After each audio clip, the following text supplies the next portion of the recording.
Neste vídeo nós vamos ver uma introdução ao sistema de arquivos do Linux. Não vamos ver ainda questões complexas, mas vamos ver o básico.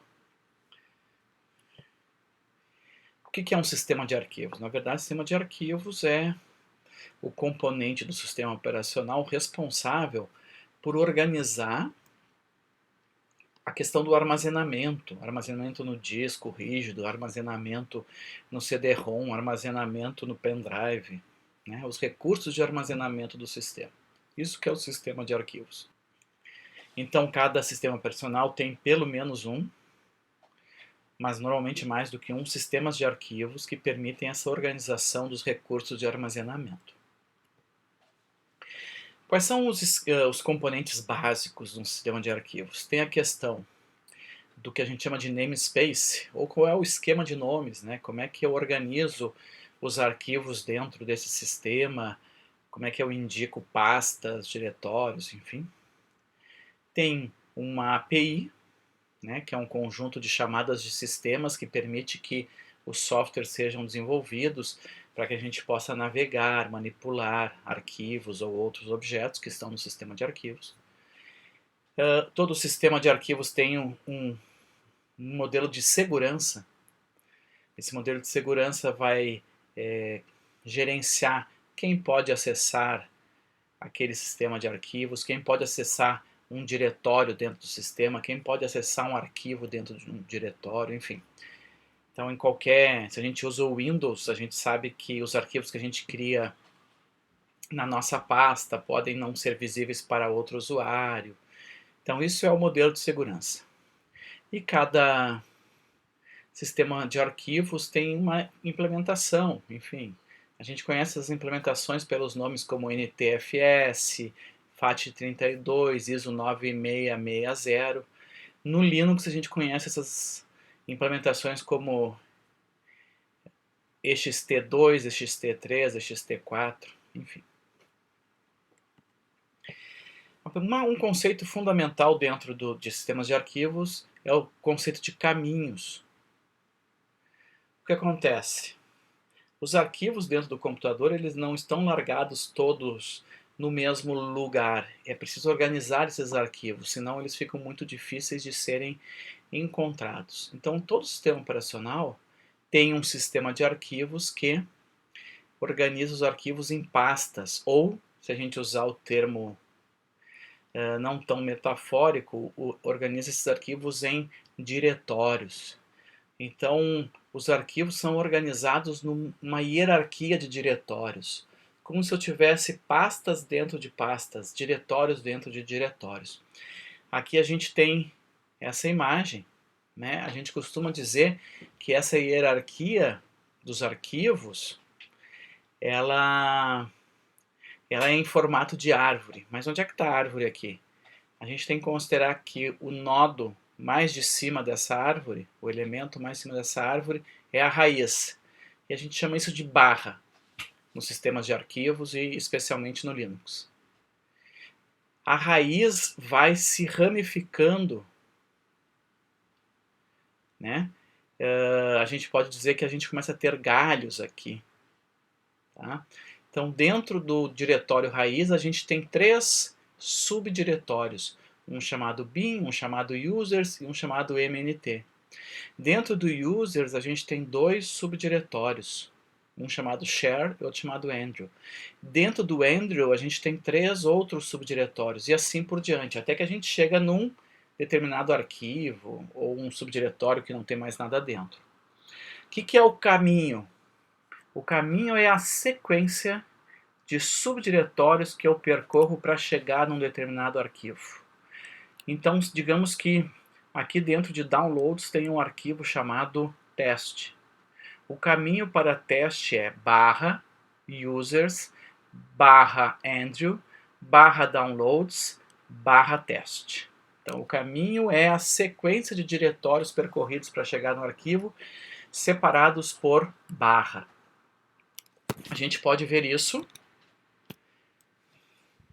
aqui. Eu estou no meu diretório. Se eu der o comando pwd, eu vou ter o caminho do meu diretório do usuário Marcelo. Olha lá, o caminho é barra, que é a raiz, home, barra Marcelo. Esse é o caminho. Existem dois tipos de caminho. Existe o que a gente chama de caminho absoluto, que na verdade é um caminho ou um nome composto por todos os diretórios que têm que ser percorridos para chegar no arquivo. Todos os diretórios a partir do diretório raiz. Tá? Então, se eu quisesse, não sei se eu tenho alguma coisa nesse diretório, eu tenho ali um arquivo chamado primeiro texto. Tá? Se eu quisesse editar esse arquivo, dando um caminho absoluto, eu teria que escrever isso aqui, vi, que é o editor de texto, barra home, barra Marcelo, barra primeiro texto. Isto aqui é o caminho absoluto para o arquivo primeiro texto. Se eu quisesse usar, eu poderia usar um caminho relativo. O que é o caminho relativo? Caminho relativo é a sequência de diretórios a partir do diretório corrente na interface. Então, eu já estou no diretório onde está esse arquivo. Se eu digitar vi primeiro texto, este caminho aqui é um caminho relativo, porque é o caminho relativo em relação ao diretório em que eu estou. Digamos que eu estivesse um diretório acima na minha árvore. Então agora eu estou no diretório home, barra home. E eu quero editar o arquivo chamado primeiro texto, que está dentro do Marcelo. Eu poderia dar vi Marcelo primeiro texto. Isto é um caminho relativo, porque eu não estou partindo do barra. Tá? Então isso é importante. Saber o que é um caminho relativo e um caminho absoluto. Eu também posso usar os componentes ponto, ponto, barra alguma coisa. Ponto, ponto é um caminho relativo. Quer dizer, sobe um diretório na hierarquia, sobe um diretório naquela árvore e vai para tal lugar. Tá? Um último item de caminho relativo é o ponto. O ponto quer dizer esse diretório. Então, vi ponto barra primeiro texto é a mesma coisa que dizer vi primeiro texto. Ponto barra quer dizer a partir desse diretório. Muito bem. Um file system, tá? Um sistema de arquivos, ele tem que estar montado para estar disponível para o acesso. A gente usa essa expressão, monto o file system, montam o sistema de arquivos. Mas eu não montei nada. Sim, quando a máquina deu boot, o sistema operacional montou. Então existem sistemas de arquivos que são montados na hora do boot e sistemas de arquivos que o usuário pode montar depois. Quando a gente trabalha com Windows, Mac, essas coisas, isso tudo é meio automático. No Linux, a gente tem o HD montado, enfim, mas, por exemplo, quando a gente insere um pendrive numa porta USB, no Linux a gente tem que montar o sistema de arquivos desse pendrive, normalmente. Tá?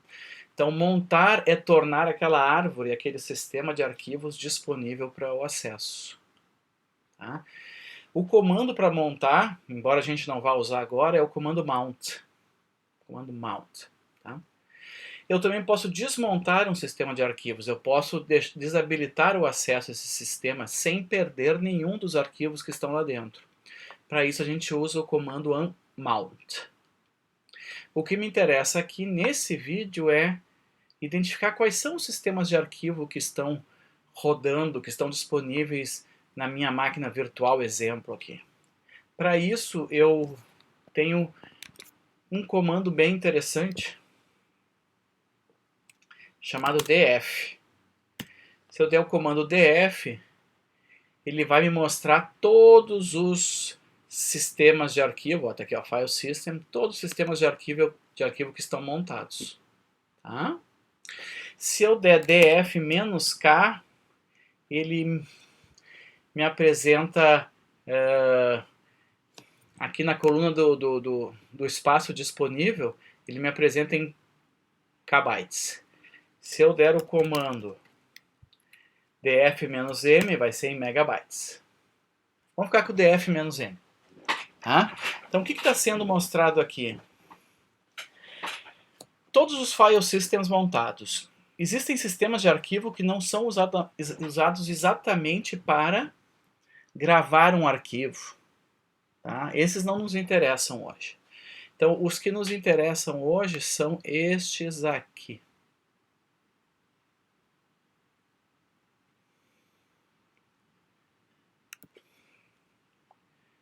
Na verdade, então os que nos interessam hoje são alguns aqui, tá? Este e este. Tá? Então o que está dito aqui? Está dito aqui que tem um sistema de arquivo cujo nome é /dev, mapper, e que está montado no barra. Então quando eu acesso o diretório barra, eu estou acessando esse sistema de arquivos. Ele está me dizendo que eu já usei 52% dele. E que tem disponível 4 GB, porque são 4.000 MB aqui. Eu já usei 4.000 MB. E tem disponível 4.000 MB. Tá? Então, quando eu instalei essa máquina virtual e fiz a instalação padrão, o Ubuntu criou um sistema de arquivo para colocar tudo que está dentro de barra. Como assim tudo? Tudo, todos os outros subdiretórios. Então essa máquina só tem um sistema de arquivos para controlar o HD? Não. Tem aqui o outro. Existe um diretório chamado /boot que não está naquele sistema de arquivos e está no /dev/sda2. Esse sistema de arquivo já usou 22% e tem disponível com 713 MB. Então a gente tem que perceber que uma máquina, um sistema operacional, na verdade, muitas vezes vai criar vários sistemas de arquivos. Tá? Na verdade, isso acaba correspondendo a partições distintas. Para quê?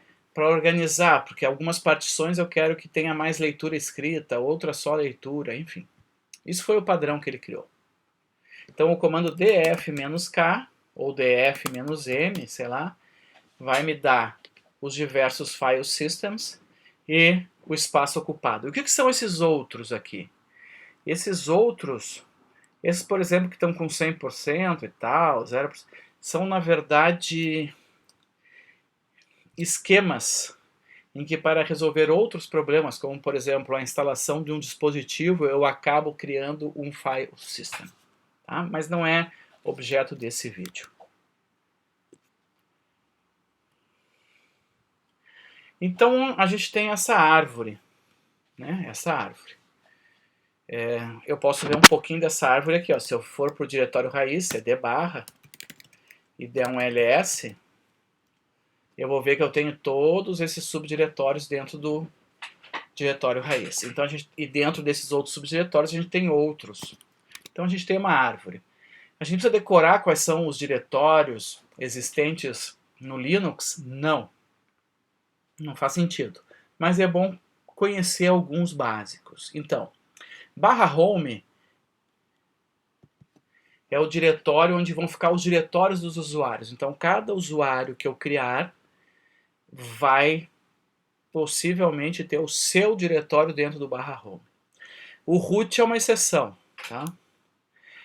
Depois a gente tem diretórios que começam por bin, como /bin, /usrbin, /usrlocalbin. São diretórios com programas, assim como o sbin também tem programas lá dentro, tá? Softwares. Depois a gente tem um diretório muito importante que é o diretório /etc.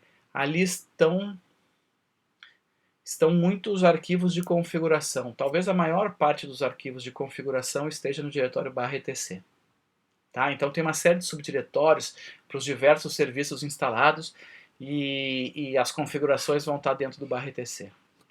Depois a gente tem o /tmp, que corresponde a um subdiretório, a um diretório que serve para armazenar arquivos temporários. Então, vários softwares vão acabar criando arquivos temporários, que são apagados depois, enfim, e é usual que eles criem nesse diretório /tmp. /dev é um diretório que tem ligações com dispositivos. Tá? Os diretórios que têm a palavra lib são diretórios de bibliotecas. Então, um exemplo clássico, a linguagem C tem um conjunto de bibliotecas que é utilizada para a programação, né? E esse código é incorporado no programa na hora de compilar. Bom, essas coisas vão estar em diretórios como /lib, /usrlib, /usr, /local, /lib. E um outro diretório importante é o diretório /var. O diretório /var é um diretório em que deveria ser usado para armazenar arquivos que mudam o tempo todo. Por isso que os logs do sistema estão no /var, /log. Né? Não devo me preocupar em decorar, mas à medida que eu for utilizando o Linux, eu vou acabar percebendo essa lógica da árvore no sistema Linux. Vamos ver um exemplo aqui. Se eu for lá para cd /var, ó, tem várias coisas dentro do /var. Uma delas é o log. Então, /var, /log é tradicionalmente o local onde ficam os arquivos de log. Os arquivos de log. Tá? Isso aqui são arquivos e diretórios que guardam registros de alguns programas. Bom, quais são os tipos de arquivos mais comuns que a gente tem? Na verdade, existem mais tipos no Linux, tá?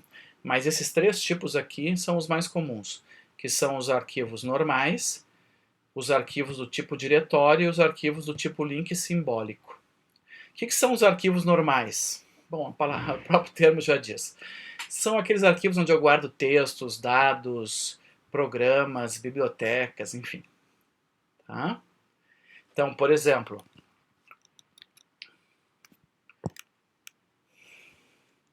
todos os arquivos aqui, nessa área azulada aqui, todos os arquivos aqui que estão escritos com a letra preta são arquivos normais. Os vermelhos também são arquivos normais, só que eles estão compactados. Todos os que estão aqui mostrando com a letra azul são arquivos do tipo diretório. Nem toda a tela vai mostrar assim. Tá?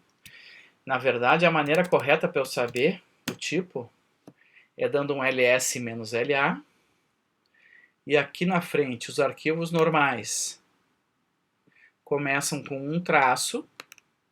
Então todos esses aqui são arquivos normais, eles têm um traço. E os arquivos do tipo diretório têm um D. Tá? E o terceiro tipo comum é o tipo link simbólico. O que é um link simbólico? É um atalho. Se a gente está acostumado com Windows e tal, é um atalho. É um arquivo que, na verdade, não tem um conteúdo próprio, mas aponta para outro arquivo. Nesse caso, o que vai aparecer ali na frente não é nem um D, nem um traço, vai ser um L. Bom, mas a gente deve ter reparado que, quando eu dei esse comando ls-la, não só tem esse traço na frente, ou o D na frente, como tem umas letras e uns hífens aqui, letras e traços. Tá? O que é isso? Isso tem a ver com o que a gente chama de bits de permissão. Então, arquivos têm atributos, e dentre esses atributos, a gente tem os bits de permissão. O que são os bits de permissão? Os bits de permissão, na verdade, identificam quem pode fazer uma de 3 operações, ou as 3 operações. Quem pode ler o arquivo, ou o diretório, quem pode escrever no arquivo ou no diretório, e quem pode executar o arquivo. Então, esses são os bits de permissão. Tá? Existe um comando importante chamado chmod, que muda essas permissões. Por isso que a gente chama também que, além da permissão do arquivo, isso é chamado de modo do arquivo. Tá? Quando alguém falar qual é o modo do arquivo, você está querendo saber quais são as permissões. Como é que essas permissões são estabelecidas? Elas são estabelecidas em 3 conjuntos de 3 bits. Tá? 3 conjuntos de 3 bits. A gente tem um conjunto para identificar quais são as permissões do dono do arquivo. O dono pode ler, o dono pode escrever, o dono pode executar. Um conjunto de 3 bits para identificar quais são as permissões do grupo. Todos os usuários daquele grupo podem ler, podem escrever, podem executar. E um conjunto de 3 bits para identificar o que os outros usuários, o que qualquer usuário pode fazer. Qualquer usuário pode ler o meu arquivo, pode escrever nele, pode executar. Então a gente tem esses bits associados aos arquivos para poder controlar essa permissão. Aqui está o que a gente tinha mais ou menos visto na tela anterior. Essas permissões. Deixa eu voltar lá. Olha. RW hífen, R hífen hífen, R hífen hífen. Isso aqui é um conjunto de bits. Isso aqui é um conjunto de bits.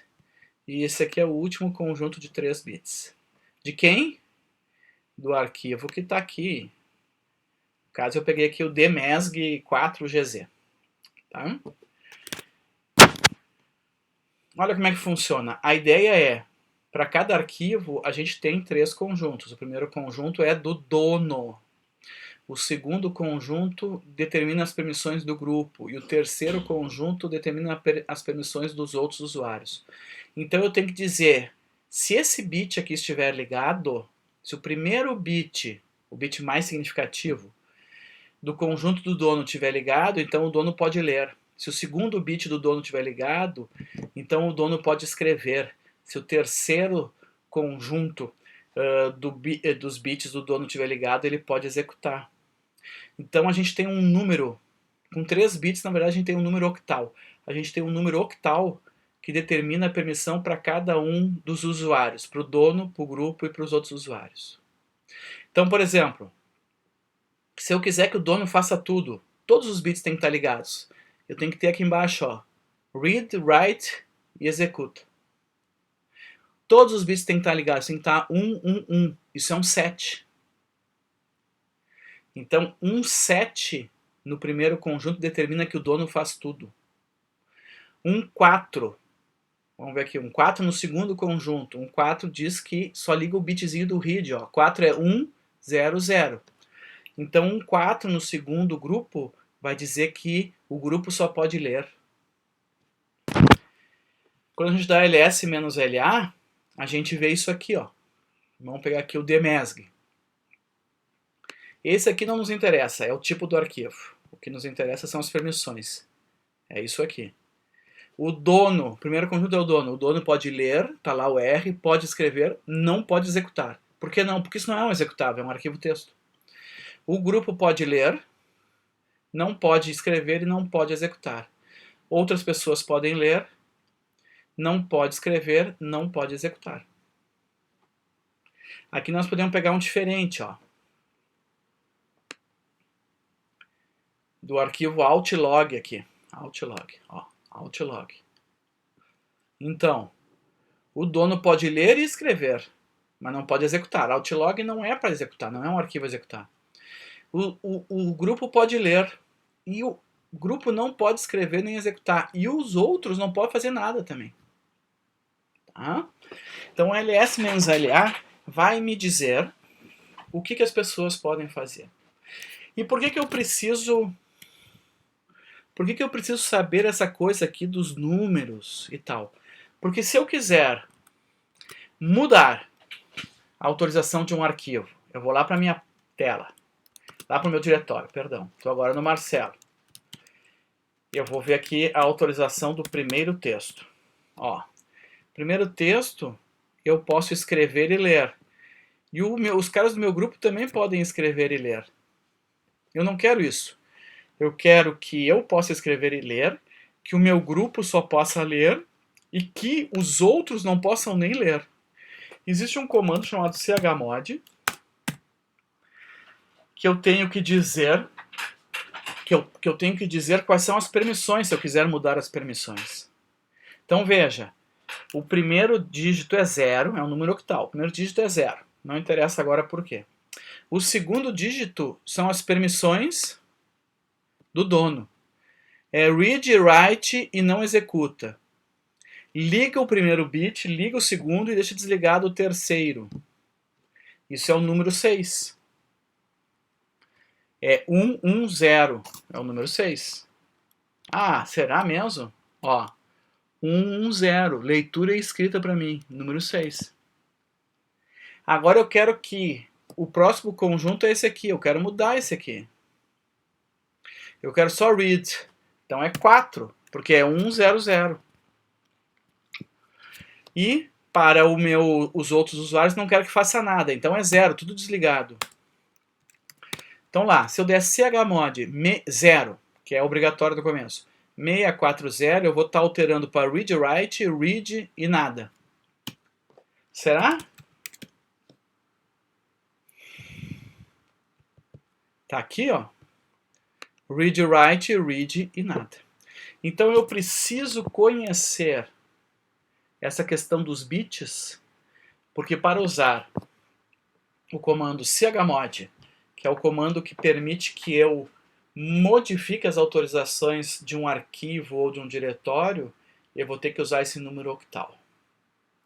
Além de modificar as permissões, eu ainda posso modificar quem é o proprietário do arquivo e qual é o grupo proprietário do arquivo. Para isso eu uso os comandos chon e chgrp. Então, se eu vier aqui e dizer assim, chon root, primeiro texto, eu só não vou conseguir mudar porque eu não tenho esse root, eu não sou root para mudar para lá. Mas eu posso, vou virar root, sudo su. Agora eu vou dar o comando chon root, primeiro texto. Olha só. Agora, o dono do primeiro texto é o root. Então agora o Marcelo não vai conseguir escrever nele. E não vai conseguir nem ler, porque ele não é do mesmo grupo. Então ele é um outro usuário em relação ao dono. Não vai conseguir nem ler. Será?